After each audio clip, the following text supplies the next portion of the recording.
or Hall of Fame ngayong gabi. Pero, bago natin igawad ang parangal na ito, panoorin muna natin ang isang espesyal na video na inihanda ng Gawad Pasado para magbalik tanaw sa kanyang ilang ikonikong eksena sa pelikula. Narito, panoorin na.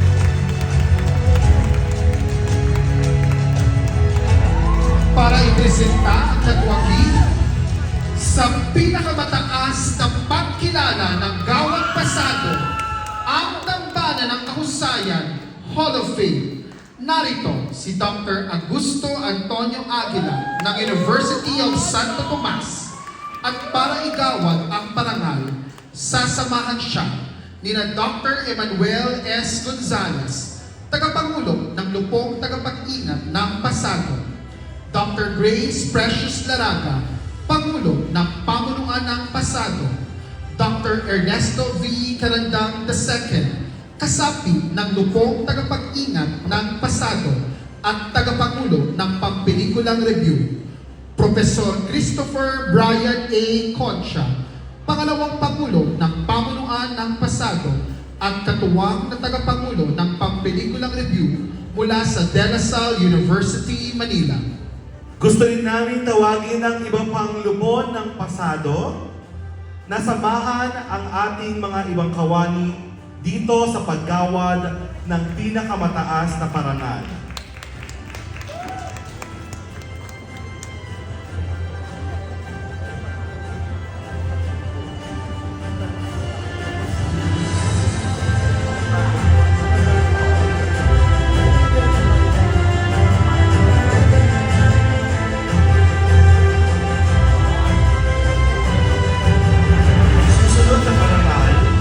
Isang natatanging pagkilala, isang parangal ng parangal na inilaan lamang sa mga artista o manggagawang 5 ulit ng pinarangalan ng Gawad Pasado.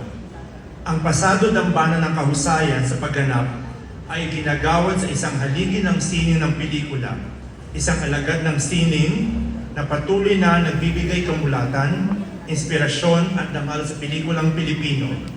Ang kanyang mga ginampanang papel ay nagmarka hindi lamang sa bansa, kundi maging sa buong daigdig.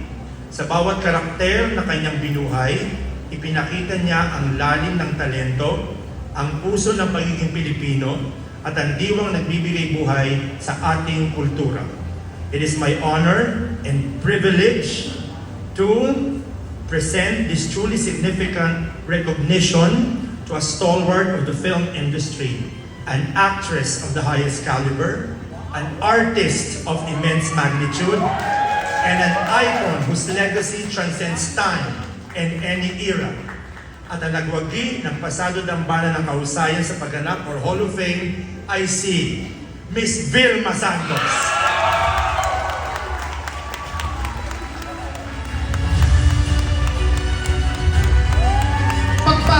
Kay Vilma Santos para sa Dambana ng Kahusayan sa pagganap Hall of Fame.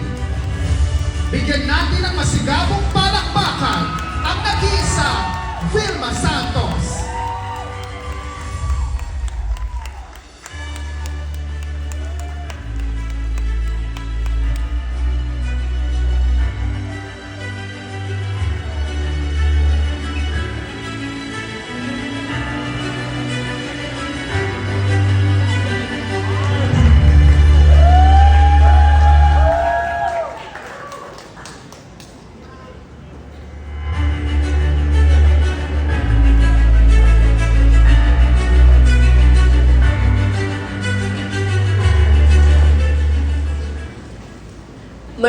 Maraming salamat po.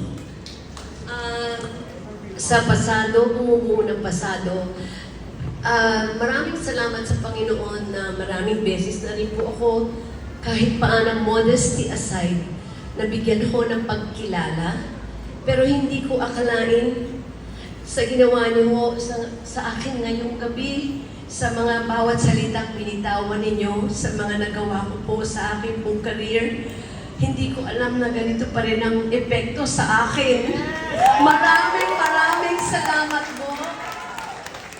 I will be forever grateful sa ating pong mga pamilya, educators ng ating pong pasado. Ito ho ay magsisilbi ho sa aking napakalaking inspirasyon.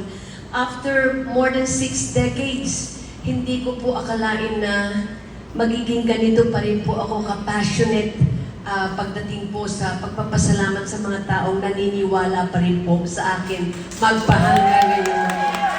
Sa bumubuo po ng pasado, maraming salamat po. And lastly, siguro isa lamang po pwede kong sabihin, I'm very lucky, nagpapasalamat ako sa Panginoon na nabigyan ng pagkakataon na ma-direct po ng mga magagaling na direktor na napakalaki po ng aking pong natutunan. Kaya kahit paano hanggang ngayon ako'y nandito at siguro nabigyan ng pagkakataong gumawa ng masasabi nating mga makabuluhang pelikula na may kinalaman sa ating kababaihan.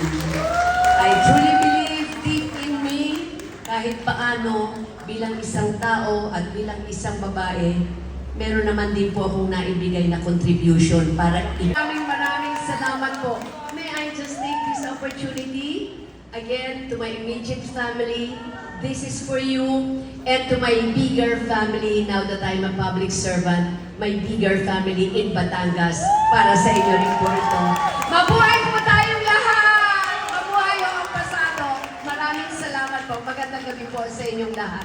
Tinatawagan din ang lupon opisyal ng Manila Titana Colleges para sa isang photo opportunity kasama ang star for all seasons, Hall of Famer Governor Vilma Santos.